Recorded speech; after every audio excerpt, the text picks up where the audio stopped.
4교시, 1교시부터 4교시까지 고생 많으셨습니다. 그래서 근데 122회의 출제 경향을 보면은 기존에 121회라든지 120회 법규하고 이런 개정 법령 이런 건축법규 관련해서 상당히 많은 문제가 나왔었는데 이번 122회는 건축법이 좀 덜 나왔고요. 대신에 그 화재 역학 연소 파트에서 상당히 많이 나왔습니다. 그래서 기본적으로 소방을 공부를 하면서 원론적인 파운데이션을 좀 더 출제자분들이 요구하지 않았나 이런 생각을 하고요.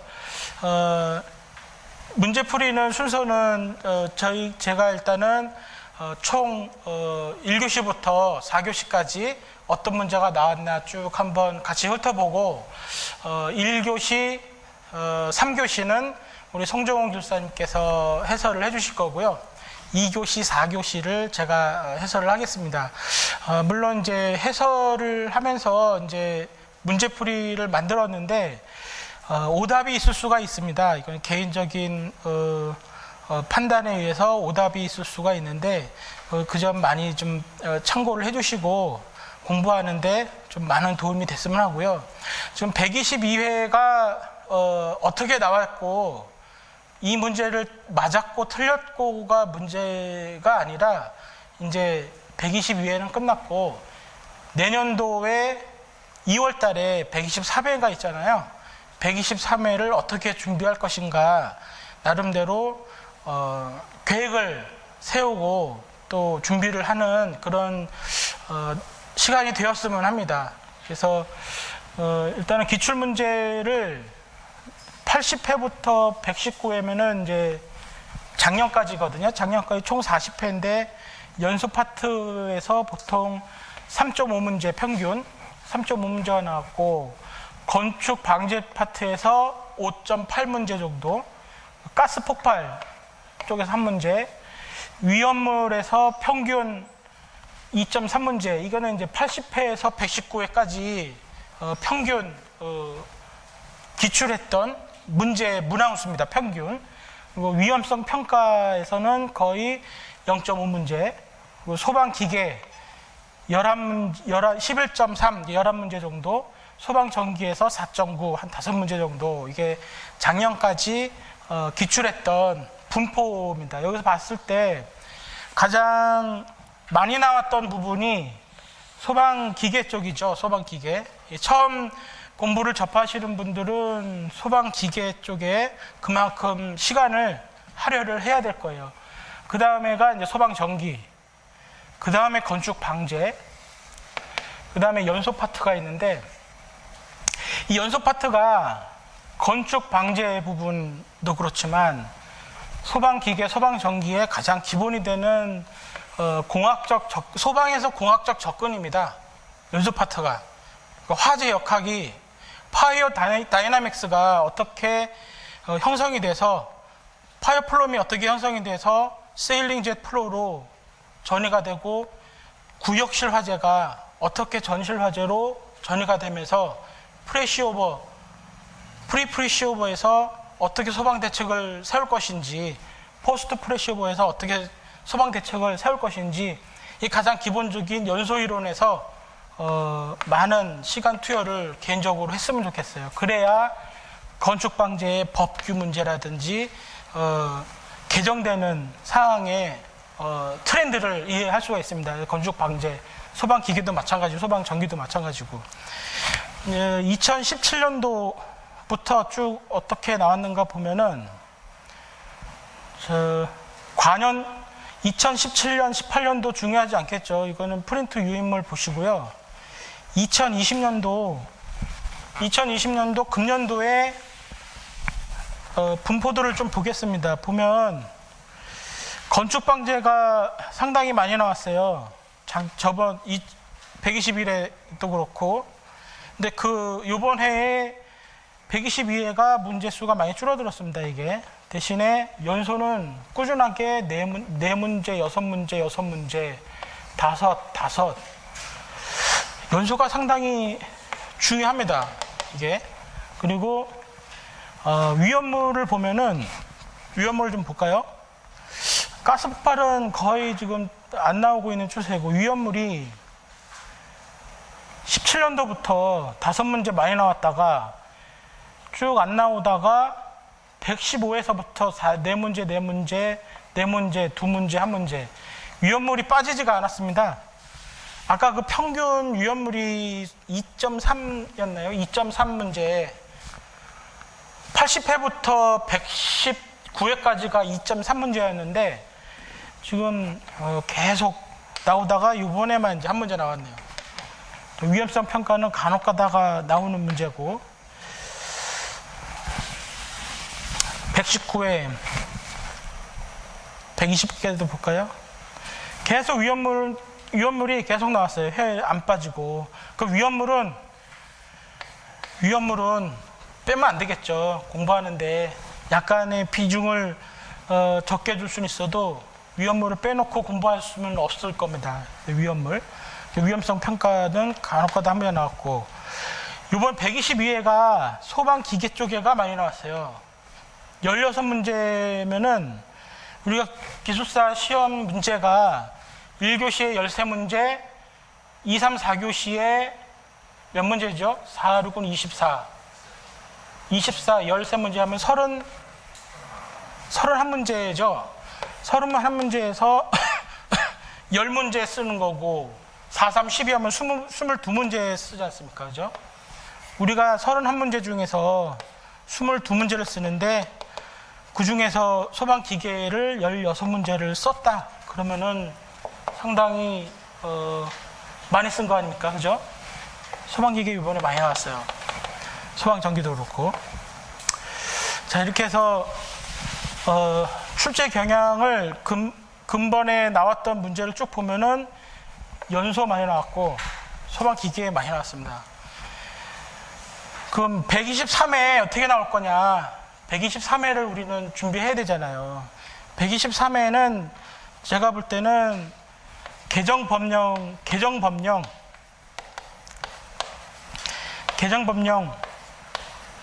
주의해야 되고, 지금 이번에 122회가 이천화재 물류창고 화재 있지 않습니까? 물류창고 화재 때문에 여러 문제가 나왔어요.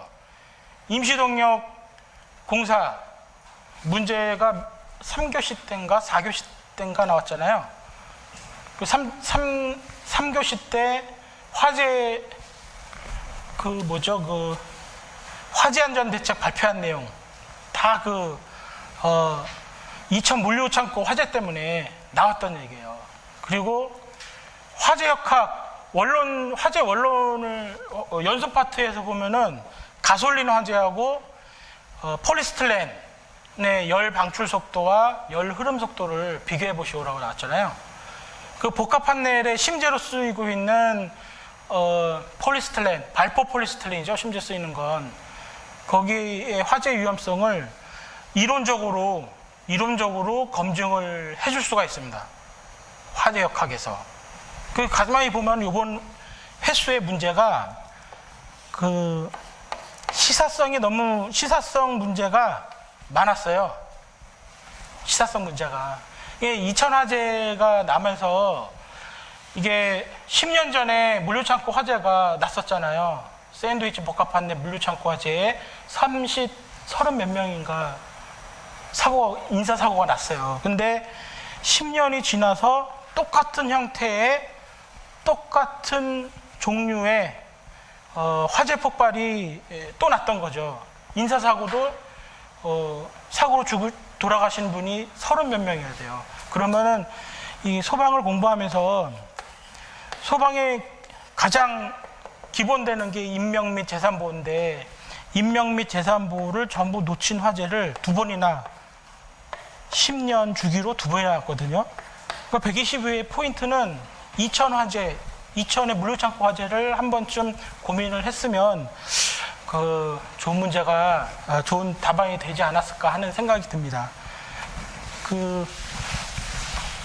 이렇게 하고 문제가 뭐가 나왔는가 한번 보겠습니다. 자, 1교시의 문제가 쭉 보면은 화재 패턴의 개념과 패턴의 생성 원리를 설명하시오. 화재 패턴은 그 플럼의 생성에서부터 화재 패턴, 화재 조사를 위해서 패턴을 설명을 할 수가 있죠. 이거 뭐 준비를 충분히 화재 역학이라든지 공부를 하셨으면 쓸 수가 있었을 거예요. 그리고 스프링클러 헤드, RTI와 헤드 감도 시험 방법, 이 풍도 시험, 스프링클러 헤드의 풍도 시험을 물어본 거거든요. RTI, 이 반응 시간 지수와 이것도 어떻게 보면 기본 문제입니다, 이게. 미분모 소화 설비에서 발생하는 클로킹 현상. 이 클로킹 현상이라는 단어를 처음 봤을 수가 있어요. 그죠? 시험 볼 때 클로킹 현상이 뭐지? 이렇게 할 수 있어요. 근데 이 미분모 소화 설비라고 그러면은 미분모 소화 설비가 물방울의 지름을 미세하게 쪼개는 거잖아요. 물방울을 수소결합되어 있는 물방울을 미세하게 분사를 시키려면은 운동량을 엄청 속도를 빨리 줘야 됩니다. 그렇게 하기 위해서는 그 헤드에 오리피스 구멍을 얇게 해줘야 돼요. 헤드의 오리피스 구멍을. 그래야 물방울이 미세하게 분사할 수 있습니다. 그러면 이 미분모 소화 설비의 소화 효과를 극대화하기 위해서 물방울의 지름을 얇게 해주는데, 그러기 위해서는 그 헤드의 그 오리피스 지름이 얇아지는데, 이 미분모 소화 설비를 하면서 배관에 뭐 녹이라든지 부식이라든지 이물질이 있으면 헤드가 막히겠죠. 물방울 그 헤드 오리피스가 얇아야 되니까, 적어야 되니까. 거기에 따른 클로킹 현상, 막힘 현상을 얘기하는 거거든요. 막힘 현상. 이거는 미분모 소화 설비 원리에서 오리피스 지름이 작을 수밖에 없는 헤드의 특성하고 클로킹 현상을 속된 말로 감으로 써도 맞출 수 있지 않았을까, 이런 생각이 듭니다. 그리고 화재 수신기와 감시 제어반, 이거는 뭐 기본 문제이고, 유체의 전당력과 응력.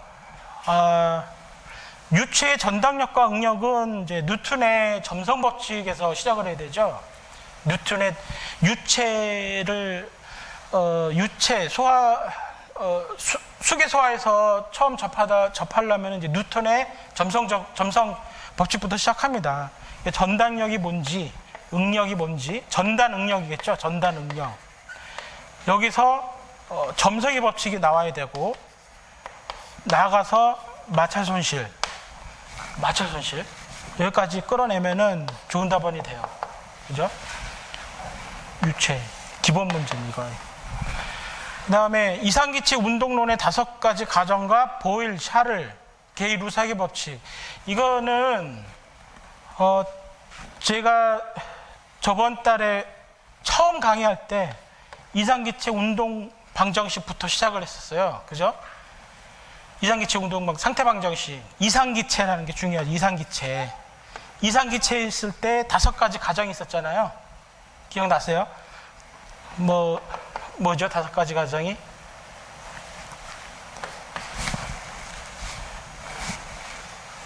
다섯 가지 가정. 그리고 보일의 법칙, 샤르르 법칙, 게이 루사기 법칙. 기본적 일반 화학에서 나오는 겁니다. 근데 보일의 법칙, 샤르르 법칙, 게이 루사기 법칙에 대해서 설명을 하고, 이상기체 상태 방정식 운동론에 5가지 가정을 하고, 5가지 가정을 하는데, 실제 기체는 어떨지 여기까지 써주면 좋죠. 실제 기체는 반데르 발스의 이 5가지 가정은 이상적인 기체에 있을 때의 방정식이고, 실제 기체에 있을 경우는 틀리죠. 그래서 이상기체, 나머지 실제 운동론 5가지 가정을 해주고, 보일, 샤를, 게이 루삭 법칙. 그리고 이 부분이 소방에 어떻게 적용이 되는지 그걸 써주면은 상당히 좋을 것 같아요. 그 다음에 트래킹 화재의 진행 과정, 방지 대책에 대해 설명하시오. 이 전기 화재의 트래킹, 그 부분이죠. 트래킹. 이것도 하시면 되고.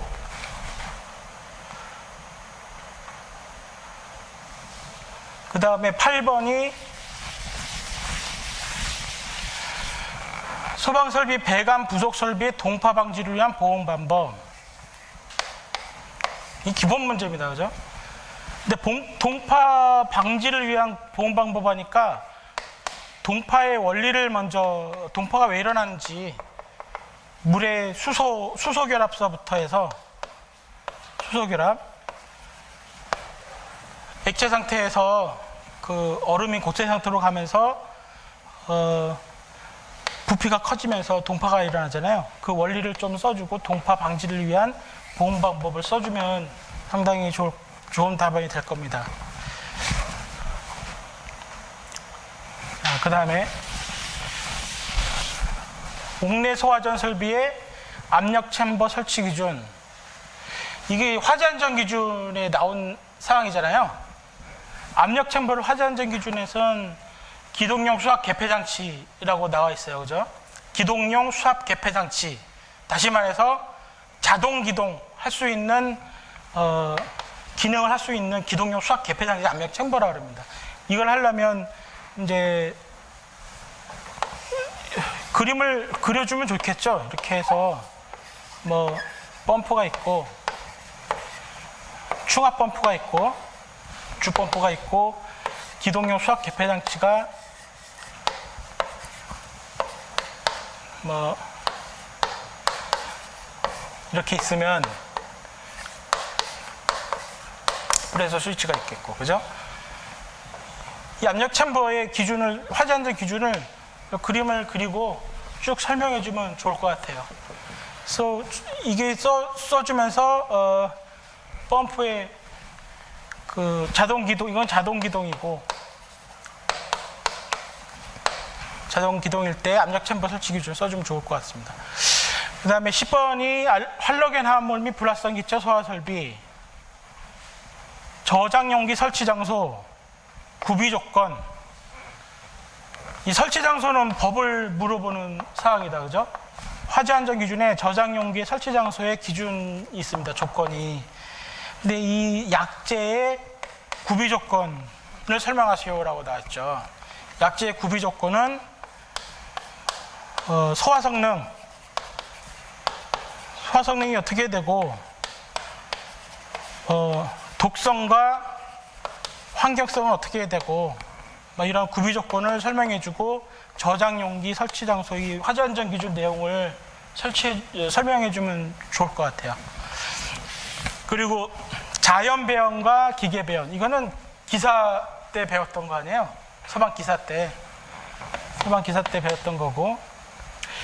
구획 내 전체 화재에 사용하는 화재 하중을 설명하시오. 화재 하중, 이거 오전에 배웠던 화재 하중. 구획실 내에서 사용할 화재 하중을 설정에 대해 설명하시오라는 얘기입니다. 화재 하중의 개념을 오전에도 얘기했지만 얘기를 해줘야 되겠죠. 이 건물에서 목재가 1kg 갖고 있을 때의 발열량과 가솔린이 갖고 있는 발열량을 비교해 주는 겁니다. 가솔린이나 폴리스틸렌이나. 그러면 화재 하중이라는 개념이 단순히 무게를 가진 개념이 아니라 화재의 확대, 화재의 크기를 하중으로 표현할 수 있어요. 그죠? 목재를 비교해서 단위는 킬로그램 퍼 메타의 자성이 되고, 이거 설명해 주면 되고, 이거 기본 문제입니다. 이것도. 그리고 위험도를 정의하고 아세틸렌을 예를 들어 설명하시오. 위험도는 우리 연소 처음 공부할 때 요거 래퍼 많이 보잖아요. 연소 하한계, 연소 상한계. 위험도는 이렇게 표현하고, 그죠? 연소 하한계가 낮고 연소 범위가 크고, 그러면은 위험도가 크지 않습니까? 이 위험도를 정의하고 아세틸렌을 굳이 꼭 집어서 예를 들어 설명하셔도 되어 있는데, 우리 외웠던 거 있잖아요. 수소, 메탄, 뭐 에탄, 프로판, 아세틀렌, 이거 다 쭉 써줄 수 있어요. 우리 이거 다 외우자고 그랬잖아요. 수소 뭐 4에서 75%인가요? 연소범위, 요 연소범위 있지 않습니까? 연소범위 중에서 아세틀렌의 연소범위 몇 프로죠? 83%인가? 일단 아세틀렌의 연소 범위를 예를 들어서 메탄보다 몇 배가 크다, 아세틀렌보다 몇 배가 크다. 왜냐? 위험 범위, 연소 범위가 크기 때문에. 이렇게 설명해 주면은 뭐 좋을 것 같아요. 그래서 1교시를 쭉 보면은 무난합니다. 무난하고 그렇게 어려운 거는 없었을 것 같아요. 이렇게 보고 2교시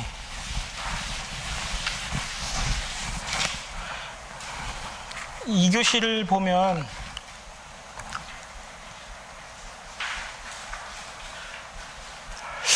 자, 2교시부터 소화 배관의 수격 현상 시 발생하는 충격파 방지 대책, 워터 해머 현상, 뭐 기본 문제 아닙니까? 기본 문제. 충격파, 유체가 흐를 때 유체가 갖는 관성력 때문에 속도 변화가 있잖아요. 속도 변화 때문에 압력 변화로 인해서 충격파가 생깁니다. 이게 수격이라고 그러잖아요. 수격에 대한 원리라든지 방지 대책을 다 쓰면 되겠어요. 그리고 2번이 배관에서 사용한 게이트 밸브, 글로브 밸브, 체크 밸브 쓰면 되죠. 이 체크 밸브가 스윙 체크 밸브, 스몰레스키 체크 밸브 있잖아요. 스몰레스키 체크 밸브가 해머레스, 그 워터 해머가 충격을 흡수해주는 그 체크 밸브를 쓰잖아요. 그러면 이 체크 밸브 중에서 스윙 체크 밸브하고 스몰레스 체크 밸브 이 비교해서 써주고, 게이트 밸브와 글로브 밸브 비교해서 한번 써주고, 각각의 소방에 적용되는 용도별로 설명을 해주고 이러면 될 것 같습니다. 이게 어떻게 보면 1번하고 2번이 좀 연관이 있어요. 그죠?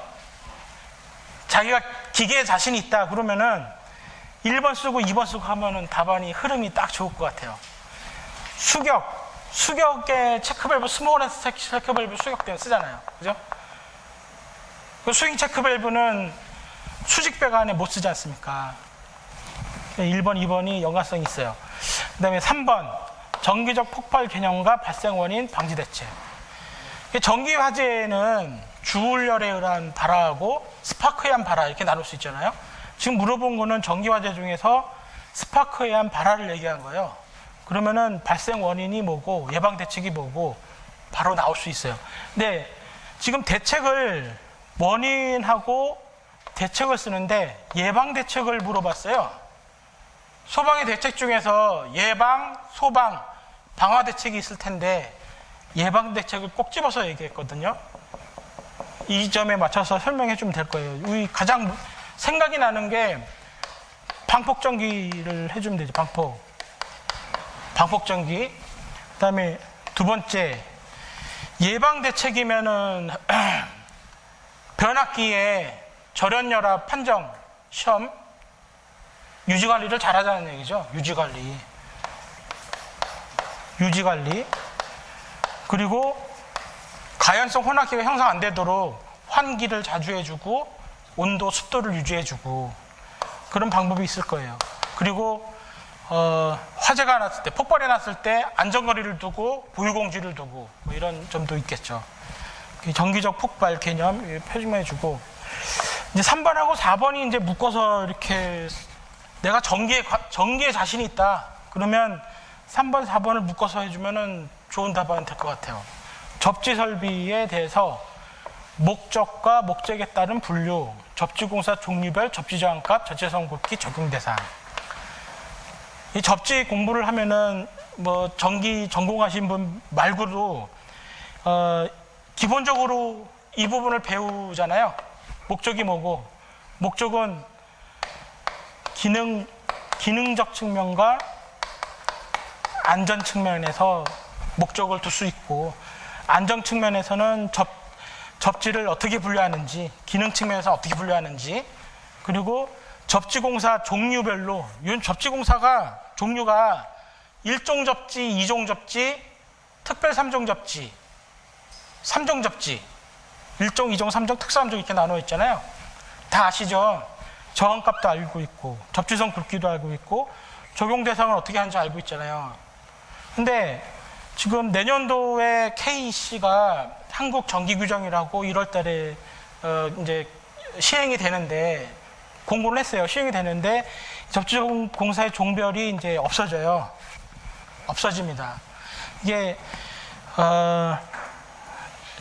이 접지 목적에 따른 분류에 지금 현재 KSC IEC죠. 60364 저압설비 등전이 본딩, 62305 피례설비, 이 등전이 본딩이죠. 지금 등전이 본딩. 접지 목적에 따라 등전이 본딩을, 이 문제가 접지 설비를 물어봤는데 접지 공사 종류별 저항값 이래 보았는데 결론은 등전이로 나와야 돼요. 등전이도 공부해야 되거든요. 이제 소방에서도. 자, 그 다음에 5번 소방계획서 작성 등에 있어서 소방계획서 포함된 사항. 이거는 이제 관연도에 10점짜리로 좀 나왔던 걸로 알고 있어요. 소방계획서 작성, 소방계획서. 안전관리자가 소방계획서 작성하잖아요. 이거 이제 법에 있는 사항을 물어본 겁니다. 이거는 알면은 쓰고, 이제 못 외웠으면은 못 쓰고, 이렇게 되겠죠. 자, 그 다음에 6번 문제가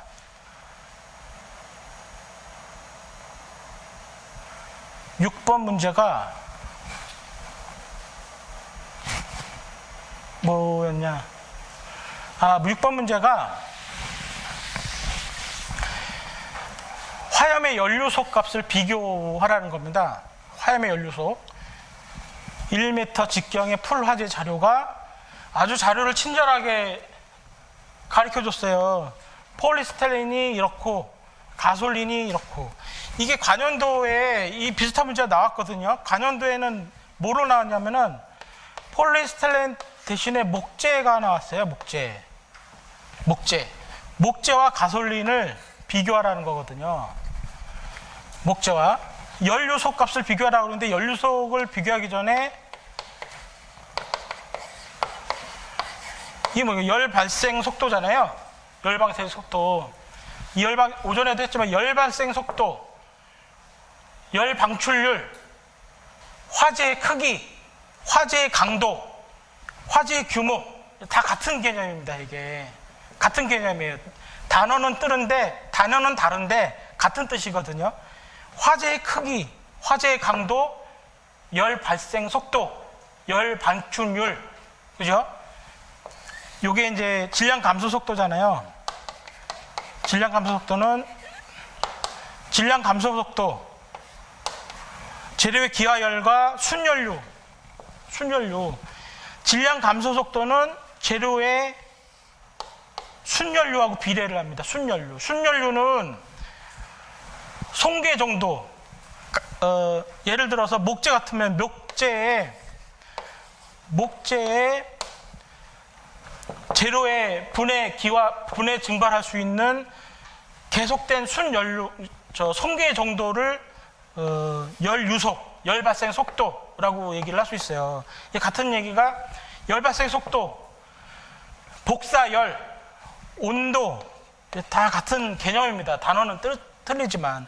그러면 여기서 과거에 목재, 가솔린이 있는데, 가솔린은 열 발생 속도가 큽니다.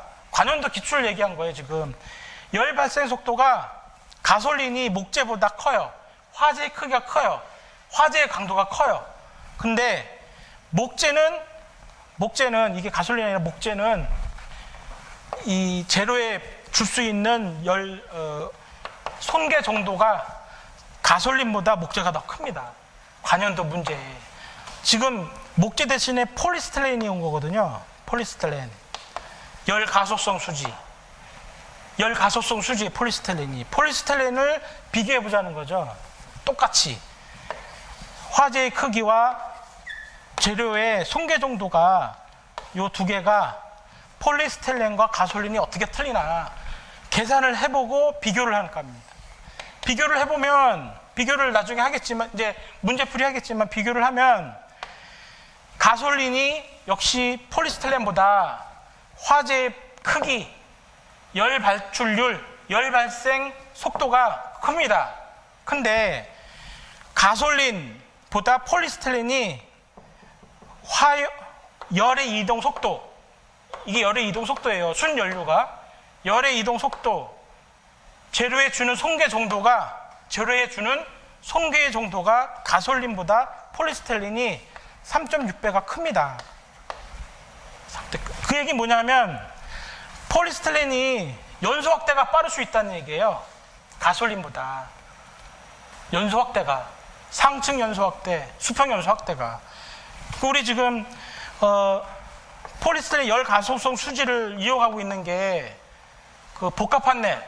우리 복합 판넬에 철판일이 있으면은 철판의 T가 0.5T 이상이고, 오전에 했지만 0.5T 이상이고, 뭐 도금량이 180g per 센티미터 자승인가요? 철판이 양쪽에 철판이고 가운데 심재를 발포 폴리스티렌을 쓰잖아요. 복합 판넬을. 가솔린보다 연소 확대가 큰 폴리스티렌을 심지로 쓰고 있거든요. 이게 2000화재 샌드위치 복합 판넬이 요 구조 아닌가요? 그죠? 요거 비교하고 결론에 복합 판넬 문제점을 써주면 상당히 좋지 않았을까 이런 생각을 합니다. 자, 그다음에 3교시 보면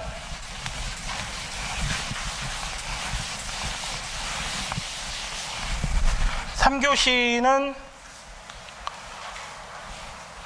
소방 배관 과압 발생 시 감압 방법, 종류와 특징. 소방 배관을 하는데 과압이 발생했을 때 오타네요. 발생 시 감압 방법, 각각의 특징. 감압 방법이 뭐가 있죠? 전용 배관을 하고 뭐 여러 가지가 있잖아요. 부스닥 범퍼를 쓰든지 고가 수조를 하든지 뭐 그 방법이 있는데, 근데 감압 방법은 그거 말고도 여러 가지가 있어요. 이거는 이제 기계 쪽에, 소방 기계 쪽에 잘 전문이신 분들은 이게 썼겠죠, 그죠? 그다음 2번 문제, 이게 지금 근본 제가 볼 때는 122회는 이천물류센터 이 공사 화재를 소방기술사 공부하시는 분들은 어떻게 생각하십니까? 라고 물어본 것 같아요. 아까 2교시 때 6번 문제가 공학적으로 접근을 했잖아요. 폴리스티렌 열 가소성 수지가 가솔린, 휘발유보다 연소 확대가 빠른 물질인데 그거를 복합 판넬 우리 쓰고 있잖아요. 2000화재 썼잖아요. 썼지 않았나요? 이 화재 사고 발생 요인을 분석하여 안전대책을 마련하였다. 중점 추진 방향이 뭐냐? 건축자재 화재 안전 기준 강화 측면과 위험 안전 조치 이행 측면을 중심으로 설명해라. 근데 이거 대책을 안 읽어봤으면은 접근해가 좀 어렵다, 그죠? 대책을 안 읽어봤는데 중점 추진 방향이 뭔지 알 수가 없잖아요. 건축 자재, 이거는 문제가 있는 거를 알고 있었는데, 그죠? 이거 시험 보기 전에 이거를 다 읽어봤어야 되는데, 그죠? 아까워요. 그 다음에 3번에 송풍기 특성공선, 직렬운전, 병렬운전, 용량이 동일한 경우와 다른 경우. 근데 이 송풍기라는 단어가 있어요, 그죠? 송풍기. 우리 저 소방 펌프의 직렬운전, 병렬운전, 이거는 책으로도 그렇고 많이 이제 있는데 그거랑 별로 다를 게 없어요. 펌프하고, 그죠? 펌프하고 송풍기랑 뭐가 다르겠습니까? 그죠? 그 다음 네 번째, 정전기 대전 현상, 전압 인가식 제전기 종류, 제전기 사용상 유의사항. 이 정전기가 아까 전기 화재 원인이 주울열에 의한 발화, 그리고 스파크에 의한 발화 두 가지로 나눴잖아요. 주울열에 의한 발화는 발열이 방열보다 컸을 때 일어나는 자연 발화 측면이고, 인화이한 발화, 정전기 같이 스파크에 의한 발화, 인화에 의한 발화입니다. 왜냐하면 주변에 가연성 혼합기가 형성됐을 때 정전기가 점화원으로 인해서 폭발이 될 수 있는 전기 화재의 크게 두 가지 틀로 봤을 때. 근데 우리 정전기 방전, 대전과 방전 이때 공부했던 거 쓰면 돼요. 근데 방지대책에서 전압인가식 말고 자기방전식, 전압인가식, 자기방전식, 그 다음에 뭐가 있죠? 방사선식, 이 세 가지를 알고 있는데, 전압인가식 제전기 종류라고 물어봤네요. 이 전압인가식 제전기가 종류를 모르면 접근하기가 좀 어렵네요. 그죠? 자, 그러면 5번 문제는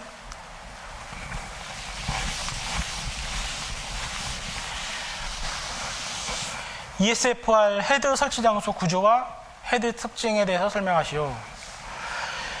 ESFR은 이거 화재 안전 기준에 설치 장소 나와 있잖아요. 화재 안전 기준, 구조 기준, 건축물 구조 기준 얘기한 거예요 지금. 헤드의 특징, ESFR 헤드 특징.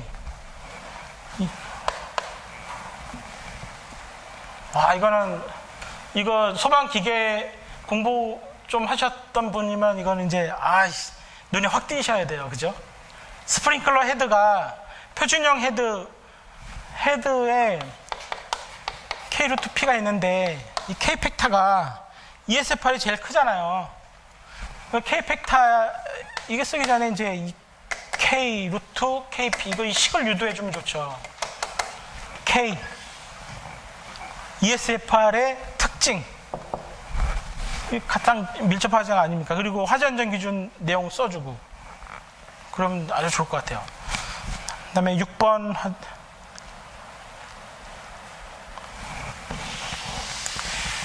구획실 화재에서 프레셔보 이후 최성기의 에너지 방출률. 이거 구획실이, 이거 오전에 했던 건데, 구획실이 이렇게 해서 가연물이 있어요. 가연물이 플럼을 형성해서 부력으로 올라가서 세일링 제트 플로우를 형성을 합니다. 이렇게. 그래서 플럼의 온도 상승 식 있죠. 플럼의 온도 상승 6.85에 HK의 AT의 A 루트 H의 Q의 자승의 3분의 1씩인가요? 3분의 1? 이 온도에서 프레셔보시의 열 방출률 624에 어쩌고저쩌고 나오잖아요. 이 프레셔오브 방출률, 에너지 방출률, 화재 크기, 환기구 크기 이후에 그 환기지배형 화재일 때, 열 방출률 0.5 A 루트 H의 반응열, 그죠?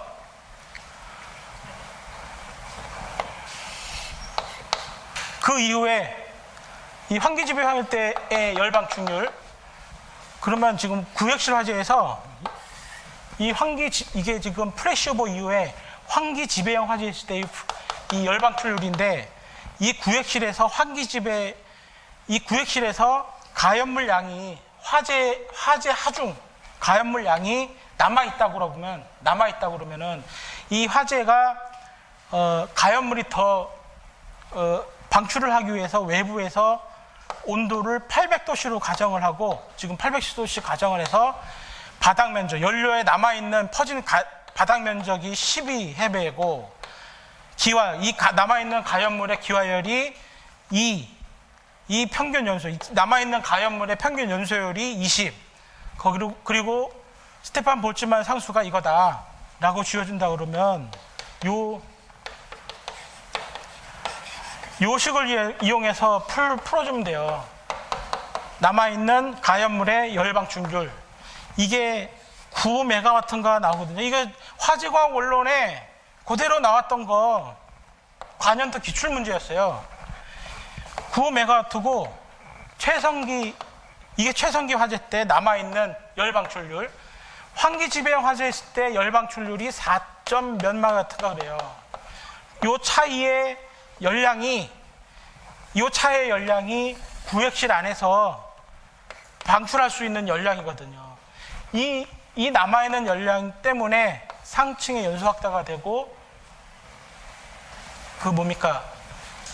인접 건물의 연소 확대가 되고 연소 확대될 수 있는 발열량이 됩니다. 이게 단순히 지금 시험 문제에 나온 거는 요것만 물어봤어요. 요거 9메가와트. 근데 9메가와트만 쓰기 위해서는 조금 답안 내용이 장수가 별로 안 나온 것 같아요. 제가 만약에 이 문제를 썼다 그러면 여기서부터 썼을 것 같아요. 플럼의 상승 온도, 화재 프레시오버시 도살했을 때 열 방출률, 그리고 환기지배형 화재, 이거는 이제 프레시오버고 포스트 프레시오버시 환기지배형 때 화재 이후에 포스트 프레시오버 이후에 이 구획실에서 남아있는 가연물이 갖고 있는 열방출률을 이거다. 남아있는 열방출률을 물어본 거잖아요, 지금. 요 문제가. 그러면 환기지배형 화재와 남아있는 열방출률과의 차이, 남아있는 열방출률을 포함한 열방출률의 차이, 이 차이만큼 상층 연소 확대가 된다. 이렇게 결론이 나면 참 좋은 답안일 것 같아요. 그리고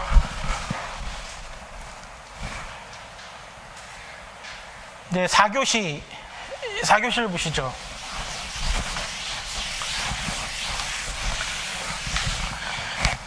자, 4교시는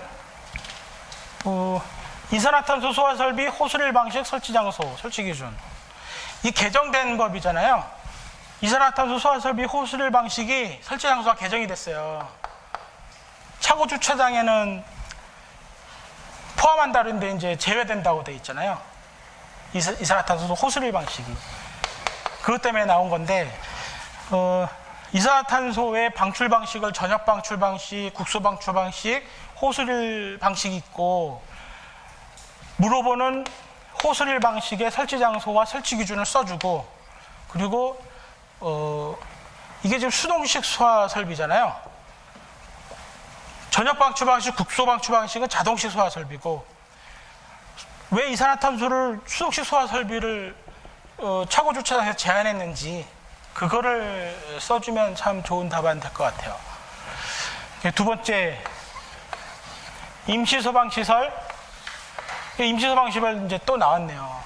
임시소방시설 화재안전 재정 기준과 종류별 성능 설치 기준. 이거 화재안전 기준 물어보는 거다, 그죠? 근데 화재안전 기준이 그렇게 완벽하게 설치되어 있고 기준처럼 공사 현장에 설치를 하면 화재가 안 나야 되는데 지금 화재가 계속 났잖아요. 제정 이유와 종류별 성능 설치 기준을 써주고, 세 번째는 보안사항이 뭔지 이거를 좀 해주면 좋지 않았을까 이런 생각을 합니다. 보안사항. 네, 그 다음에 특수가연물. 이 특수가연물은 소방법에 나오는 겁니다. 이 특수가연물이 정의, 품목, 수령, 저장, 취급 기준 수령했다는 소방시설. 이 법 내용을 써주면은 되는 사항입니다, 이거는. 근데 이게 특수 가연물이 굉장히 중요한 거예요. 왜냐하면 특수 가연물을 500배 이상이면은 무슨 설비를 해라, 이 법으로 정해진 거잖아요. 그럼 특수 가연물이 뭔지, 지정 수량이 뭔지 이거는 알아야 돼. 이거는 외워야 돼요. 어쩔 수 없어요. 그 다음에 초고층 건축물의 연도효과, 발생 원인, 문제점, 방지 대책. 자, 연도효과. 건축물의 연도효과가 스태크 에펙트가 초고층 건물일 때 이 중성대 높이에 따라서 건물의 기류가 형성이 되니까 외부 내부 기압 온도에 따라서 건축물의 높이에 따라서 기압이 형성이 되잖아요. 유체 기류 이동이. 그러니까 화재 시 건축물의 중성대가 어떻게 변하는지, 그리고 중성대가 하부로 내려왔을 때 연소 확대가 어떻게 되는지, 거기서 건축적인 측면에서, 소방적 측면에서 어떤 대책이 있는지 이걸 써주면 됩니다.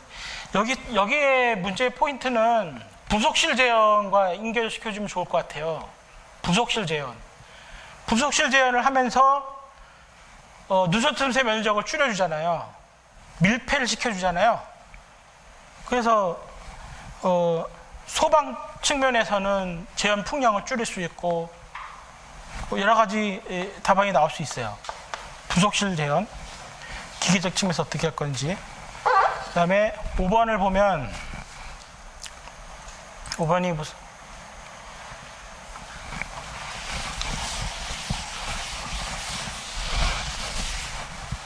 이거는 이제 위험성 평가 문제인데, 오전에 얘기했을 그 강의 때 리스크 위험이잖아요. 위험은 빈도와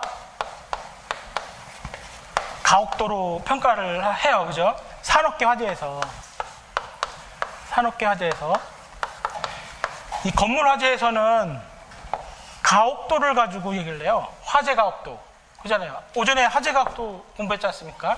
화재 가혹도는 최고 온도, 지속 시간. 그죠? 화재 가혹도를 건물 화재에서는 얘기를 해요. 왜냐하면 빈도는 그렇게 중요하지 않으니까. 근데 산업계 화재에서는 빈도가 중요하잖아요. 화재의 범위가 크니까. 이 빈도의 확률 계산을 FTA와 ETA로 확률 계산을 합니다. 확률 분석을. 결함수 분석과 사건수 분석으로. 지금 물어보는 거는 건물 화재에서 빈도를 고려했을 때 사건수 분석, 결함수 분석 있죠? 결함수 분석과 FTA. 결함수 분석으로 계산을 해서 화재 진압 실패 확률을 계산을 해보고 스프링클러 설비와 알람 시스템을 설치하는 이유를 설명해 보시오. 이렇게 되어 있어요. 근데 이거를 결함수 분석, 이 빈도의 계산을 과연 결함수 분석 갖고만 하면 될까? 저는 개인적으로 그럽니다. 그래서 결함수 분석 가지고 화재 진압의 실패 확률은 정량적으로 나와요.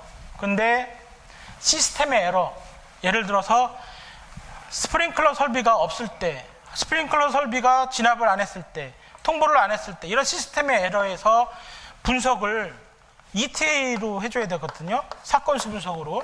그래서 답안은 결함수 분석, 저는 이게 틀린 답안일 수도 있어요. 제가 풀이한 게 결함수 분석에 의해서 실패 확률을 계산을 해보고 이 시스템의 에러를 분석하는데 ETA로 계산을 해봅시다. 이렇게 풀이를 했습니다.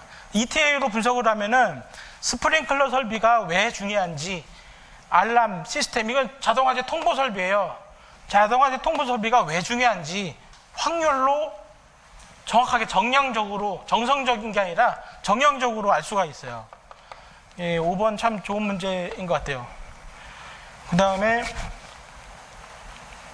6번 가솔린 증발 속도와 가솔린 화재의 화요 플럼 속도를 비교하시오. 이거 관연도 문제 4번인가 나왔어요.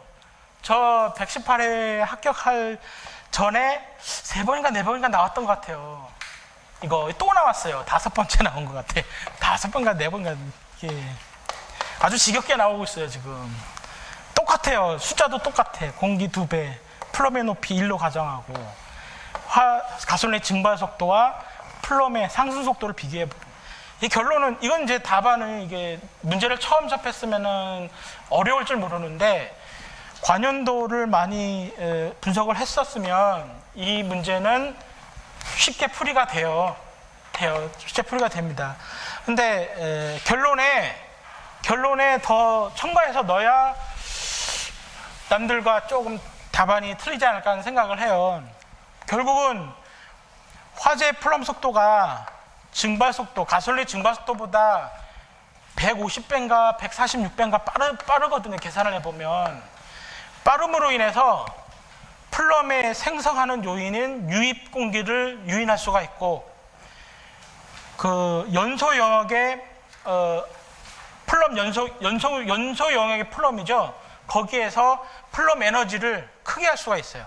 가장 크죠. 플럼 에너지가. 그래야 펌프가 우리 그 펌핑하는 것처럼 그 부력을 올려줄 수가 있어요. 그 사항을 설명을 해주면 참 좋을 것 같아요. 저는 이 문제는 너무 이제 많이 나왔고, 플럼에 대한 문제는 너무 많이 나왔고, 솔직히 저 문제가 나오지 않았을까, 나오면 좋겠다는 생각을 했어요. 연소 영역과 비연소 영역에서, 연소 영역에서의 온도, 비연소 영역에서의 온도, 이 온도가 무엇에 지배를 받는지, 이게 더 중요하거든요, 솔직히. 그렇지 않겠습니까? 비연소 영역에서, 플럼 영역에서 이 온도는 유입 공기의 지배를 받거든요. 그러면 높아질수록 온도가 떨어지니까 연기의 단층현 상황이 나오고, 헤드 설치 높이, 감지기 설치 높이의 제한 사항이 나오잖아요. 이 플럼 에너지가, 요거는 이제 연기 분율의 지배를 받는 이 연소 영역, 요 연소 영역에서의 온도, 결국은 500도씨가 플래시오버 평균 온도다. 이게 더 좋은 문제인데, 결국은 관연도 기출 문제에 이 문제가 또 나온 거죠. 이게 우리 관연도 공부 많이 하셨던 분들은 이거 누워서 떡 먹기로 썼을 것 같아요. 자, 이렇게 해서 이제 1교시부터 4교시 쭉 봤는데, 뭐 지나간 거는 지나간 거고, 123회 대비는 내년 2월 달이잖아요. 내년 2월 달 시험 대비는 할 때까지 원론적인 화재, 역학, 연소공학, 여기에서 좀 더 기본을 닦고, 그리고 법이 개정이 되면 법 개정 사항을 보고, 왜냐하면 지금 소방교사 공부하시는 분 우리 대다수, 저 포함해서 이 법 조항 때문에 참 고민이 많아요. 법이 소방법이 있고, 소방법이 5분법이라잖아요. 소방기본법, 공사업법, 화재예방 시설안전법, 위험물안전관리법, 다중이용업법 5개. 기본 소방 5분법이잖아요. 이 5분법에 건축법이 더 중요해요. 더 중요하거든요. 그리고 화재안전기준.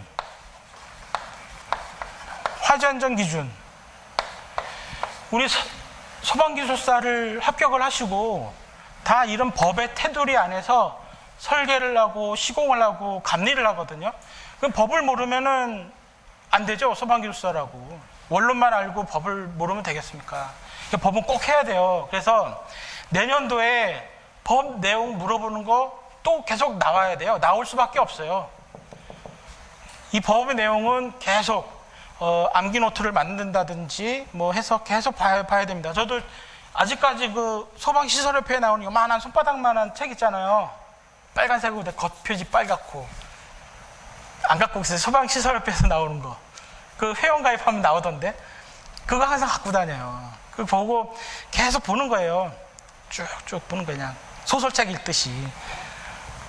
적어도 소방기술사로서 나중에 활동을 하시려면은 법의 테두리를 알고 있어야 소방시설관리사하고 얘기해도 안 뒤지고 그럽니다.